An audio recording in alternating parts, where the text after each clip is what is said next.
When we're building infrastructure like pipelines and export facilities, that's at least a 50-year commitment that we're committing to more fossil fuels, and that's something that we know our climate can't handle.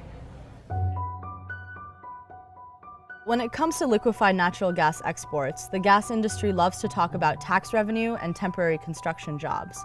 What they don't talk about is the web of families and communities affected by the industry or the overall consequences of the export system on our climate.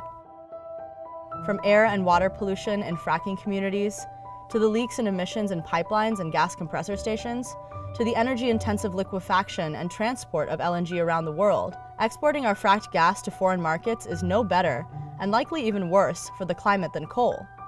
Communities throughout Maryland and the Mid-Atlantic are fighting Dominion's Cove Point export terminal, which will encourage the growth of this dangerous and destructive system throughout the East. And more export facilities around the country are seeking approval to ship fracked gas as well. I want to thank all of you for coming from the states of New York, New Jersey, Pennsylvania, Ohio, West Virginia, the District of Columbia, Delaware, Louisiana, Maryland, and everywhere else today. You know, this has been a David and Goliath fight from the start. We have been throwing stone after stone after stone for at least a year to kill Cove Point and the other LNG export facilities, and we've got more stones to throw.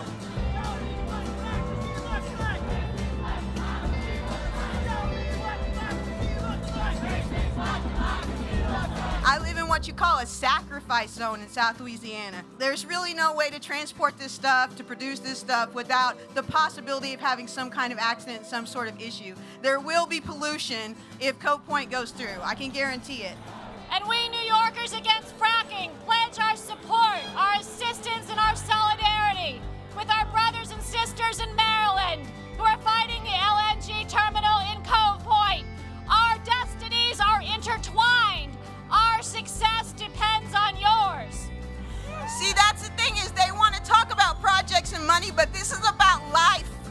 It's about all of our lives. This is a moral and spiritual fight, and we need all people of good conscience to stand up, to rise up. We're sending this message to the political leaders who continue to put the profits of the fossil fuel industry ahead of our lives and our well-being and the futures of our children. And let it be known that we will not have that energy plan of all of the above, frack here, frack everywhere, shoved into our neighborhoods, but we are going to fight every export facility. We're going to fight every pipeline. We're going to fight it in our backyards, and we're going to fight it on Capitol Hill, because we are committed to a healthy and just and livable future for ourselves and our children. I see the people united.